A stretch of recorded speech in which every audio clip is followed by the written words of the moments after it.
अपमान आहे, कारण की सर्वोच्च न्यायालयाने 10व्या परिशिष्टाची केस म्हणून ही चालवलेली आहे. वयाने अत्यंत ज्येष्ठ आणि सिनियर असलेले 5 न्यायाधीश एकत्र बसतात, 5.5 महिने हिअरिंग घेतात, 10व्या परिशिष्टाची केस म्हणून ही चालवतात. आणि तुम्ही इथे म्हणता की 10व्या परिशिष्टाची केस नाही, इंटर पार्टी डिस्प्यूट आहे, आणि इंटर पार्टी डिस्प्यूट असल्यामुळे 10वा परिशिष्ट लागूच होत नाही.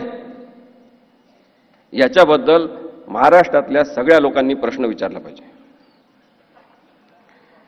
हा इंटर पार्टी डिस्प्यूट नाही, आणि तरी सुद्धा अशा प्रकारचा निर्णय दिलेला आहे. आता असाच निर्णय होणार आहे असं महाराष्ट्रातल्या सगळ्या लोकांना माहित होतं. हे या न्यायालयाचं परत एक वैशिष्ट्य आहे. एकूण एक लहानात लहान गावातल्या माणसाला माहित होतं की असाच निर्णय होणार. मी जिथे जिथे जायचो, आमची निर्भय बनवची सभा असायची, तेव्हा तुम्ही काही सांगावं ते उद्धव साहेबांच्या विरुद्धच निकाल लागणार. एवढी गॅरंटी लोकांमध्ये बेकायदेशीरते निर्माण झालेली आहे की अन्यायच होणार असं निर्माण झालेलं आहे. हे चित्र काही लोकशाहीसाठी चांगलं आहे का, हा प्रश्न महाराष्ट्रातल्या संपूर्ण जनतेने विचारला पाहिजे असं माझं मत आहे.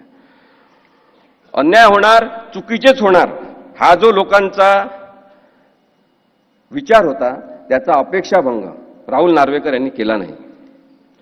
मात्र लोकशाहीचा अपेक्षाभंग केलेला आहे, संविधानाचा अपेक्षाभंग केलेला आहे. माझं म्हणणं आहे की संविधानाची हत्या केलेली आहे. सर्वोच्च न्यायालयाच्या सगळ्या निकाल आणि निकषाचा त्यांनी अपमान केलेला आहे. संविधानिक उद्देशाचा त्यांनी चिंधड्या उडवलेल्या आहे.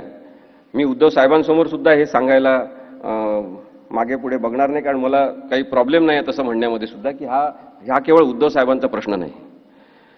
ही केस म्हणजे काय केवळ शिवसेनेचा इथे बसलेल्या लोकांचा प्रश्न नाही.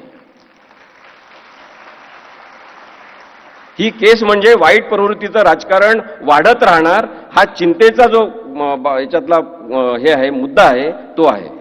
हा लोकशाही समोरचा मुद्दा आहे.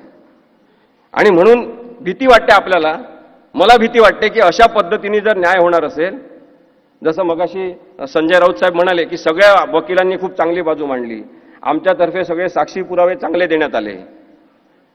आता हा काळच राहणार नाही की काय, की कोणीतरी खूप हुशार असेल पण तरी त्याच्या बाजूने विरुद्ध निकाल लागेल आणि बाकी लोक त्याला म्हणतील माहित आहे किती हुशार आहे, तुमचा तो विरुद्ध निकाल लागला.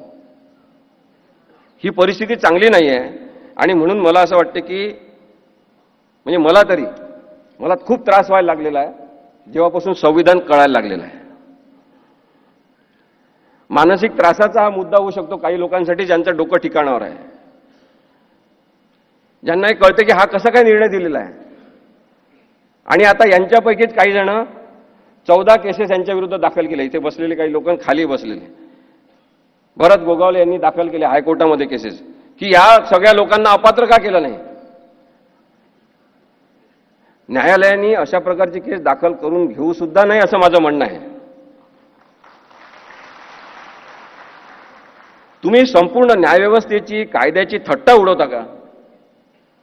यांच्यावर खूप मोठा फाईन मारला पाहिजे उच्च न्यायालयाने असं माझं मत आहे.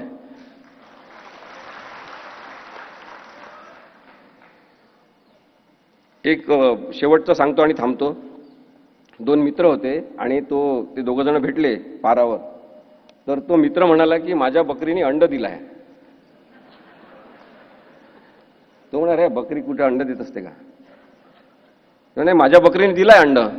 तर तो खूप भांडायला लागला. तेव्हा तो म्हणाला चल मी दाखव तुला, चल म्हणे दाखव बकरीने कसं अंड दिलं.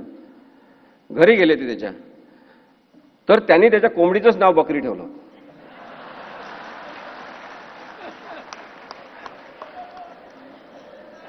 राहुल नार्वेकर यांनी अन्यायाचं नाव न्याय ठेवलेलं आहे.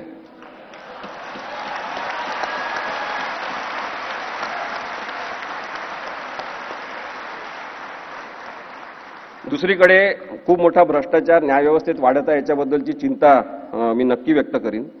मी जस्टिस चंद्रशेखर धर्माधिकारी जिवंत असताना त्यांच्यासोबत काम करत होतो. ते नेहमी सांगायचे की आता कायद्याचं राज्य काही राहिलं नाही, काय द्यायचं राज्य राहिलेलं आहे.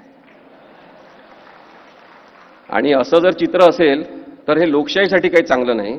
त्यामुळे आपण शिवसेनेच्या सगळ्या इथे जमलेल्या पदाधिकाऱ्यांना आणि हे ऐकत असलेल्या सगळ्या महाराष्ट्रातल्या लोकांना मला सांगायचं आहे की लोकशाहीवर प्रेम करणं आपण या केसच्या निमित्ताने शिकलं पाहिजे. धन्यवाद.